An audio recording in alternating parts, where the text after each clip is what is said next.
أعوذ بالله من الشيطان الرجيم. بسم الله الرحمن الرحيم.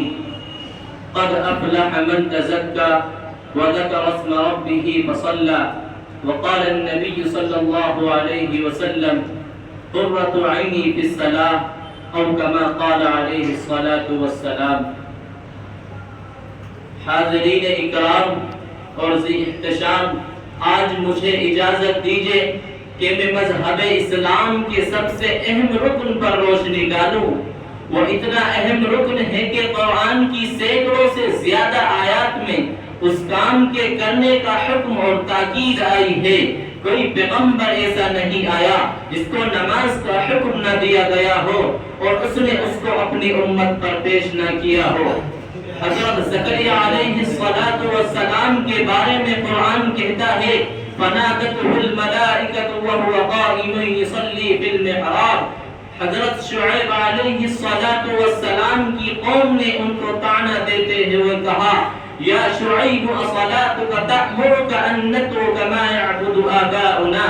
حضرت ابراہیم علیہ السلام نے اپنے پیارے بیٹے کو ویران جگہ میں چھوڑنے کا مقصد بیان کرتے ہوئے فرمایا: ربنا لیقیم الصلاۃ. حضرت لقمان علیہ السلام کو اپنے بیٹے کو وصیت کی: یا بنی اقیم الصلاۃ. اے میرے پیارے بیٹے، مجھے صرف یہ بتلانا کہ حضرت آدم علیہ السلام سے لے کر نبی کریم صلی اللہ علیہ وسلم تک کوئی زمانہ، کوئی امت، کوئی دور ایسا نہیں گزرا جس میں نماز کا حکم نہ دیا گیا ہو.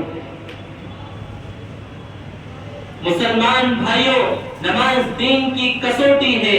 نماز کو اللہ نے دین کے لیے کسوٹی بنایا ہے جو فرق کرتی ہے کون متقی ہے، کون شقی ہے، کون مسلمان ہے، کون شیطان ہے. لوگ تو آج اس کو ولی مانتے ہیں جس کے تعویذ سے آرام ملتا ہے.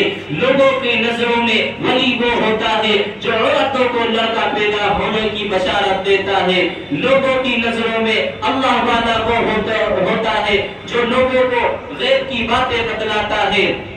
لوگوں، آؤ میں بتاؤ کہ ولی کی پہچان کیا ہے، ولی کس کو بناؤ گے. یہ کسوٹی جس کو نبی آخر الزمان، شہنشاہ بقعہ، تاجدار مدینہ، سرور کائنات محمد رسول اللہ صلی اللہ علیہ وسلم آسمان سے جا کر کے لائے، اگر کوئی اس پر پورا اترتا ہے یعنی نماز کی پابندی کرتا ہے تو یہ ولی بھی ہو سکتا ہے، قطب ابدال بھی ہو سکتا ہے. اگر کوئی اس پر نہیں اترتا تو اس کا داڑھی کا رکھنا، یہ جبہ قبہ پہننا کوئی کام کا نہیں. حضور علیہ السلام کا فرمان ہے: من ترک الصلاۃ متعمدا فقد کفر، کہ بندے اور کفر کے درمیان صرف نماز کا فرق ہے. اولاد کی تربیت کرنے والوں، آؤ میں تمہیں بتلاتا چلو جو صادق المصدوق رحمت للعالمین کا ارشاد ہے: جب بچہ 7 سال کا ہو جائے تو اس کو نماز کا حکم دو، اور جب بچہ 10 سال کا ہو جائے ترک الصلاۃ کی صورت میں اس کی پٹائی کی جائے.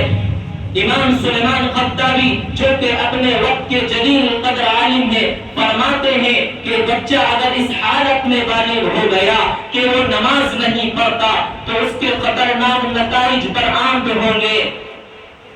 پہلے تو آج کے دور میں بچوں کو پیار میں بگاڑ لیتے ہیں، پھر شکوہ شکایت کرتے پھرتے ہیں کہ لوگوں نمازی بنو، اپنے متعلقین کو نماز کی طرف بلاؤ. مولوی صاحب سے شکایت کرتے پھرتے ہیں کہ ہمارے بچے کے لیے تعویذ کر دیجئے. حضرات، موسیٰ علیہ السلام کے پاس ایک عورت آئی اور اس کا چہرہ زرد ہو رہا تھا. کہنے لگی: اے اللہ کے رسول، میرے لیے دعا فرما دیجئے. حضرت موسیٰ علیہ السلام نے کہا: کیا دعا کرو؟ اس نے کہا: اے اللہ کے رسول، مجھ سے ایک زبردست گناہ ہو گیا. حضرت موسیٰ علیہ السلام نے اس عورت سے کہا: پہلے یہ تو بتاؤ کہ گناہ کیا ہوا ہے. اس عورت نے کہا: اے اللہ کے رسول، مجھ سے زنا کا صدور ہو گیا تھا اور پھر لڑکا پیدا ہوا تو میں نے اس کو قتل کر دیا. فوراً حضرت موسیٰ علیہ السلام غصے میں گئے اور ڈانٹ کر فرمایا کم وقت دور ہو جا، اور لوگوں سے کہا کہ لوگوں جلدی کرو کہیں اس کے گناہ کی نحوست سے ہمارے اوپر عذاب نازل نہ ہو جائے۔ وہ عورت دل بستہ اور مایوس منل طبع ہو کر چلی گئی۔ ادھر وہ آسمانوں اور زمینوں کا مالک یہ سب کچھ دیکھ رہا تھا۔ فوراً اللہ کی رحمت جوش میں آئی، حضرت جبرائیل علیہ السلام کو موسیٰ علیہ السلام کے پاس بھیجا۔ فرمایا حضرت جبرائیل علیہ السلام نے، اے موسیٰ تم نے یہ کیا کر دیا؟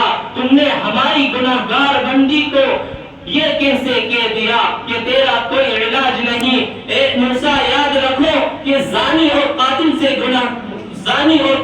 سے بڑا گنہگار جان بوجھ کر نماز چھوڑنے والا ہے۔ مسلمان بھائیوں، جان بوجھ کر نماز چھوڑنا بہت بڑا اور بہت سخت عذاب، بہت بڑا کام ہے۔ میں اپنی تقریر کو ختم کرنا چاہتا ہوں۔ وآخر دعوانا الحمدللہ رب العالمین۔